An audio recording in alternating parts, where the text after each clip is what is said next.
రామలక్ష్మి అసలు నేను చెప్పేది ఎందుకు వినట్లేదో అర్థం కావట్లేదు. ఇప్పుడు వాడి నిజస్వరూపం బయటపడితే ఇక రఘురామ్ గారు వాడిని ఏం చేస్తారో కూడా తెలీదు. అలా జరగకుండా ఉండాలంటే నేనే ఏదో ఒకటి చేయాలి. అలా అని నేను రామలక్ష్మిని ఆపలేను. ఎందుకంటే రామలక్ష్మి జీవితం వాడి చేతిలో బొగ్గిపాలు అవడానికి వీల్లేదు. కానీ తమ్ముడిని కూడా నేను కాపాడుకోవాలి కదా. ఇలాంటి సందిగ్ధమైన పరిస్థితిని కలిగించావేంటి దేవుడా అని శౌర్య అనుకుంటూ చాలా బాధపడిపోతూ ఉంటాడు. ఇక మరోవైపు మాత్రం రఘురామ్ ఇలా చెప్తూ ఉంటారు. జానకి, రేపే ప్రశాంత్కి, రామలక్ష్మికి ఈ ఇంట్లోనే పెళ్లి చేయాలని అనుకున్నాను. ఘనంగా అందరినీ పిలిచి చేయాలని అనుకున్నా. ఇలా జరుగుతుందని నేను అనుకోలేదు జానకి. చాలా బాధగా ఉంది. పరిస్థితులు అలా వచ్చాయండి. మీరేం చేస్తారు? అంతా ఆ పైవాడి రాతలోనే ఉంది అని అంటూ ఉంటుంది జానకి. మరోవైపు ఇక ప్రభాస్ ప్రశాంత్తో ఇలా అంటూ ఉంటాడు. అంటే రేపు నీకు రామలక్ష్మితో పెళ్ళారా? మరి ఈ విషయం నాకు చెప్పలేదేంట్రా? ఇంత ఆలస్యంగా చెప్తున్నావేంటి? అంటే చెప్పాలని అనుకున్నాను. ఇక ఎలాగో రేపు మాకు పెళ్ళి కదా, ఎవరికీ చెప్పకుండా అలా గుళ్ళో పెళ్ళేంట్రా? నాకేం అర్థం కావట్లేదు. గుళ్ళో పెళ్లి చేసుకోవడం ఏంటి? స్వేచ్ఛగా మీరు అందరినీ పిలిచి వేద మంత్రాల సాక్షిగా నువ్వు రామలక్ష్మి మెడలో తాళి కడితే బాగుంటుంది. అలా గుళ్ళో ఒంటరిగా రామలక్ష్మి మెడలో తాళి కడితే కిక్కేముంది? అయినా కిక్కుల గురించి నాకు అవసరం లేదురా. రామలక్ష్మి నా జీవితంలోకి రావడమే ముఖ్యం. అది కాదురా, రేపు ఏదైనా సమస్య వస్తుంది. రామలక్ష్మి ఆ శౌర్యగాడితో లేచిపోతే ఏంట్రా నువ్వు అంటుంది?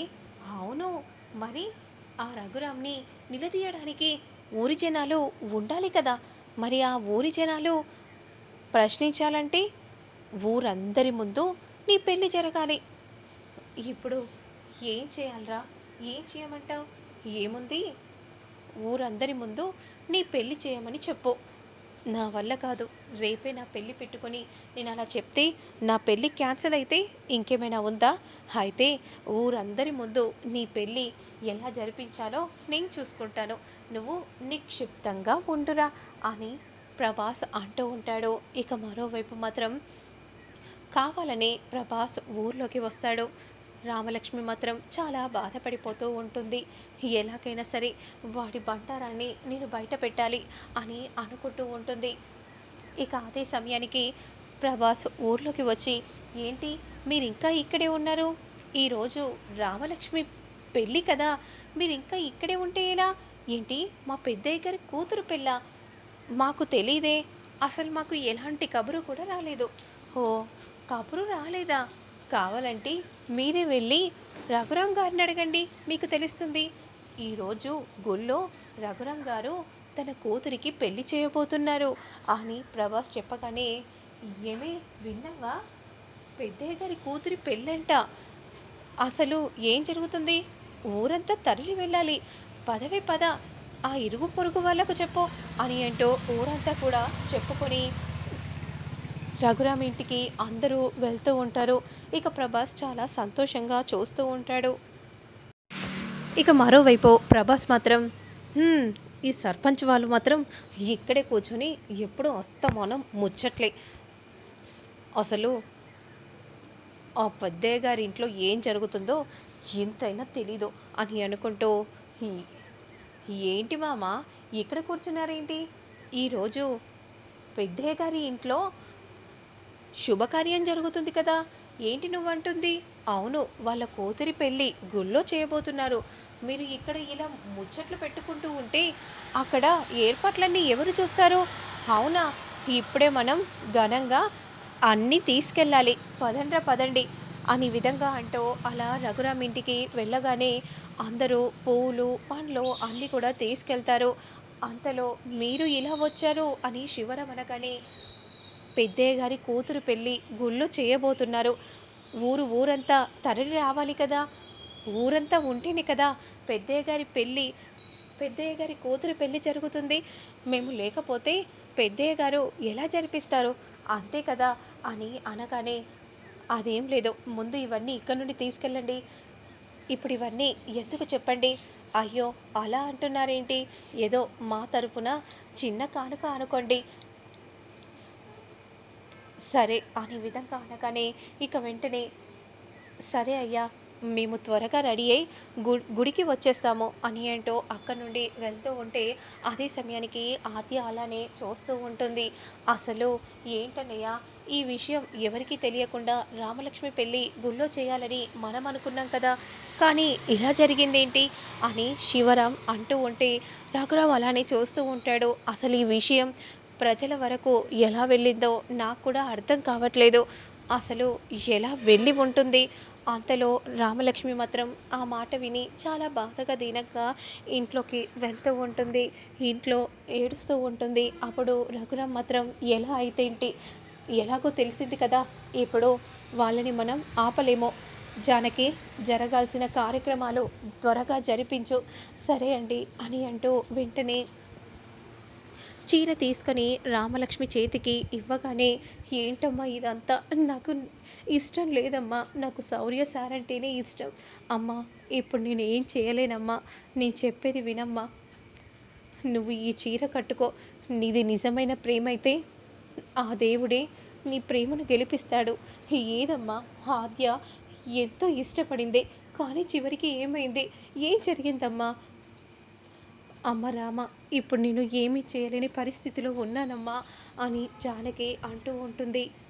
ఇప్పుడు రామలక్ష్మి మాత్రం బాధగా దీనంగా చీరను తీసుకొని కట్టుకుంటూ ఉంటుంది. అంతలో ఆద్య వస్తుంది. రామ, ఆ ప్రశాంత్ బండారాన్ని నువ్వు ఎలా బయట పెడతావో తెలీదు, కానీ దీని వెనుక మాత్రం ఖచ్చితంగా ఇంకొకరు ఉన్నారని అనిపిస్తుంది. ఏంటి ఆద్య నువ్వు అంటుంది. అవును రామలక్ష్మి, ముందు దాని గురించి ఆలోచించు. ఆ ప్రశాంత్కి ఎవరో ఒకరు క్లూ ఇస్తూనే ఉన్నారు. ఆ ప్రశాంత్ మాత్రం స్వయంగా చేసినట్టు అనిపించట్లేదు. దీని వెనుక ఎవరు ఉన్నారో నేను కూడా తెలుసుకుంటాను. సరే ఆద్య అని రామలక్ష్మి అంటూ ఉంటుంది. ఇక మరోవైపు మాత్రం ప్రశాంత్ని పెళ్లి కొడుకుగా తయారు చేస్తూ ఉంటే శౌర్య బాధగా దీనంగా చూస్తూ ఉంటాడు. ఎరా నాన్న, నీ బాధను నేను అర్థం చేసుకోగలనురా, కానీ నేనేమీ చేయలేను, ఒకే ఒక 2 రోజులు ఓపిక పట్టు, అంతా సర్దు మరుగుతుంది అని ప్రశాంత్ తల్లి శౌర్యకు చెప్తూ ఉంటుంది. మరోవైపు మాత్రం అసలు ఆ ప్రశాంత్ బండారాన్ని నాన్నకు ఎలా తెలిసేలా చేయాలి అని మనసులో దీర్ఘంగా అనుకుంటూ ఉంటుంది. హా, ఇప్పుడే తెలుసుకుంటాను అని అంటూ వెంటనే, హలో శైలు, నేను రామలక్ష్మిని, చెప్పే, ఇన్నాళ్ళ తర్వాత నేను గుర్తుకు వచ్చానా, నాకు ఒక హెల్ప్ చేయాలి. ఏంటి, ఏం చేయాలి, నీ పక్కనే కూర్చున్నా కూడా నువ్వు నన్ను అసలు పట్టించుకోలేదు, అలాంటిది నువ్వు నాకు ఫోన్ చేయడం అంటే నిజంగా చాలా గ్రేట్. నేను ఒక నెంబర్ పంపిస్తాను, ఆ నెంబర్ ఎక్కడి నుండి వచ్చిందో చూసి చెప్పగలవా. అంటే ఏంటి, ఇదిగో వీడియో నీకు ఇప్పుడే సెండ్ చేస్తున్నాను. అవును రామలక్ష్మి, అసలు ఆ సార్ అంత దుర్మార్గుడా. లేదు లేదు, సార్ చాలా మంచివారు. ముందు ఈ వీడియో ఏ ఫోన్లో నుండి వచ్చిందో కాస్త తెలుసుకొని చెప్తావా. వితిన్ 2 minutesలో చెప్తాను రామలక్ష్మి అనే విధంగా అంటూ ఎవరు సెండ్ చేశారో ఇక వెంటనే చెక్ చేస్తూ ఉంటుంది. హలో రామలక్ష్మి, చెప్పు శైలు, ప్రభాస్ అనే పేరు మీద చూపిస్తుంది అని అనగానే ఒక్కసారిగా రామలక్ష్మి షాక్ అయిపోతుంది. అంటే ప్రశాంత్కి వెనుక నుండి నడిపించేది ప్రభాసా అని అనుకుంటూ రామలక్ష్మి షాకింగ్గా చూస్తూ ఉంటుంది. ఈ విషయం వెంటనే నాన్నకు చెప్పాలి అని అనుకుంటూ వెంటనే రామలక్ష్మి ఎవిడెన్స్ని తీసుకొని రఘురామ్ దగ్గరికి వెళ్తూ ఉంటుంది.